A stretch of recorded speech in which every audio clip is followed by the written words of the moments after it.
Hey ladies, it is Coach Jamila, your transformation life coach.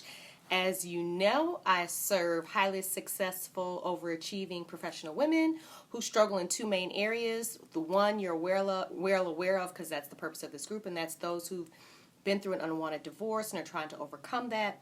And then I also help women who are struggling with feelings of unworthiness, not feeling good enough, maybe even not feeling like they're lovable.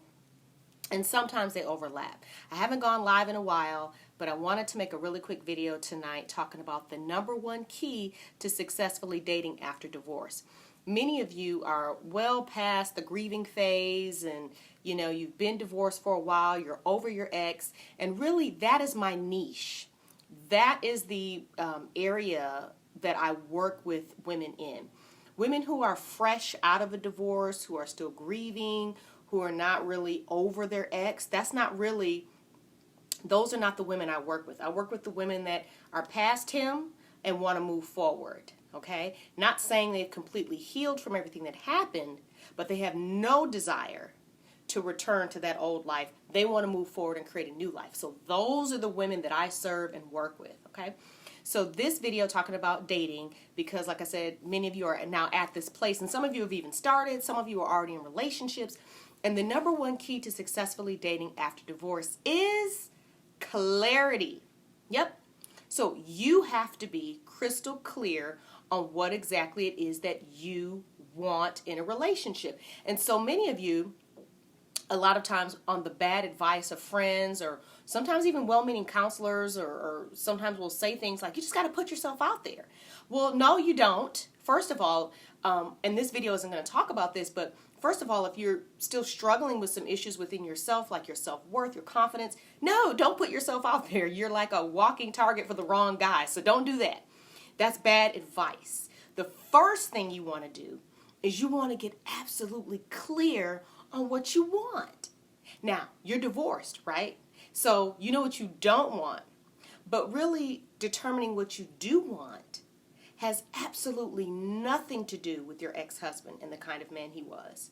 It has everything to do with you, the kind of woman you are, and the kind of man you want that you know is going to bring out the best in you. So you really have to think about, and that's why it's important that you've been divorced for a while, you've had some time alone so that you're kind of figuring out who you are, and you're like, okay, I realize I'm not really an angry, bitter person because I don't have somebody, keeping me arguing all the time. You might realize you're a really sweet person, and so it's very important that you get with a guy who knows how to talk to you. Hi, Jill. So Jill says, having trouble knowing what I want. Okay, so I'm going to give you a very simple exercise that's going to help you figure out what you do want. But the reason why it's so important to know what you want is because just like when you go to the car dealership, you already have an idea of what kind of car you want, right? And when you buy, let's say, for example, a red car, when you go on the road, what is it that you see? All you see is red cars. You're like, where do all these red cars come from? These people just went out and bought a red car because I got one, right? That's not the truth. It's just that's what you're focused on because that's what you now can see. So once you're clear on what you want, then those are the guys that you begin to see and you begin to attract. Do you understand what I'm saying? When you go out there with no plan, it's open season. And you're like, oh, well, I'll just get to know him and I'll see what happens and I'll trust my feelings. Yeah, your feelings probably got you into the relationship with your ex. And we don't want to repeat that, okay? So Jill, for you, for someone who's struggling, to know what you want, got it. Why? Because when you go through a divorce and you poured your heart and soul into a relationship after so many years and then you experience that level of rejection, because again, we're talking about an unwanted divorce, it kind of leaves you disheveled and disoriented and you're like, well, what now? So a really easy way for you to get clear is to literally take a piece of paper, okay? And on one side, the very first column, I want you to write what I don't want. And I want you to write down everything that you absolutely do not want in a man, in a husband, in a marriage. Write everything you don't want. I mean, just keep writing because the list is going to be long, okay? Because I know that's probably an easier place to start is what you don't want. Now, once you get it all down, everything that you don't want, once you've exhausted that list, then next to it in the other column, I want you to put at the top what I do want. And I want you to take everything that you didn't want and I want you to turn it into a positive. So now you know where to start. So let's say, for example, you're like, I don't want a man that's controlling. So then you would say, so reading that, then you can go over to your I want column and say, I want a man that respects my independence and freedom. Okay? So that's how you get clear. Start with everything that you don't want, and then use those to create what you do want, and then you'll see that it'll start to flow and it'll start to come. And then understand that this is a running list. It's not just like a one-time thing and you put it away. No, it's an ongoing list, because as you experience other people, and see their relationships, or stuff will just pop into your mind. You're like, yeah, I want that. Yeah, I want that. Whatever. You keep writing. And so your list is ongoing. So I always recommend putting it in like your journal and giving yourself like 3 to 4 pages to keep adding to it. And here's the thing. Here's the secret. You read it every single day. Whether it's before you go to bed, after work, whenever, you read through that list every single day, but only the I want column, so that it becomes crystal clear in your mind exactly what you're looking for, okay? So then when he shows up, you'll recognize him. And then when he doesn't, you'll know to instantly reject him and not waste any time, dealing with him. So again, the number one key to successfully dating after divorce is to get crystal clear on what you want. Otherwise, you're going to go out there, and what you don't want to do is go out there thinking that the right man is somehow going to help you work through the issues and insecurities and fears that your ex-husband gave you. It doesn't work that way.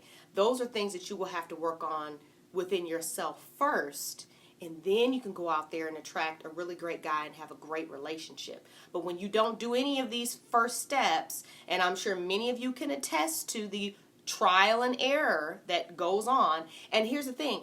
When you go through a divorce, it's emotionally devastating. And what you don't want to be is continually hurt.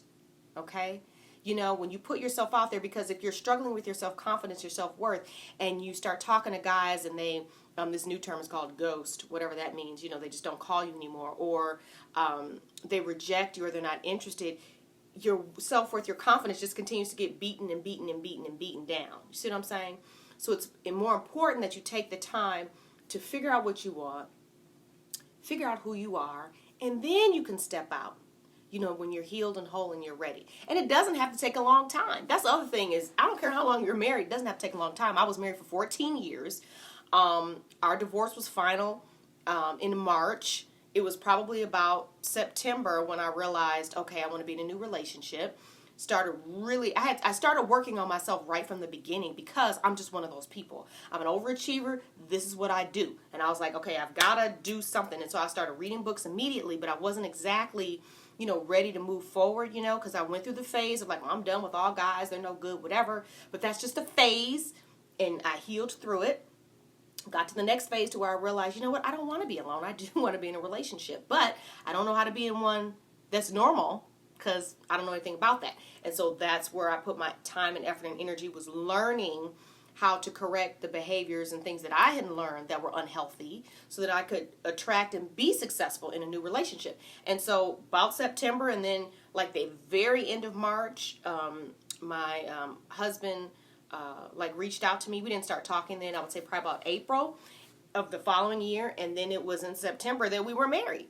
So yeah, it was pretty quick. But it wasn't like, some fly-by-night thing. We, of course, were talking every single day. We saw each other all the time.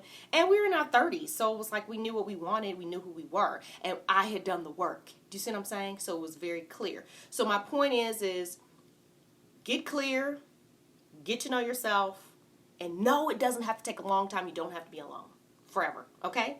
So I hope that was helpful. Feel free to comment below if you have any questions. You also are always welcome to direct message me.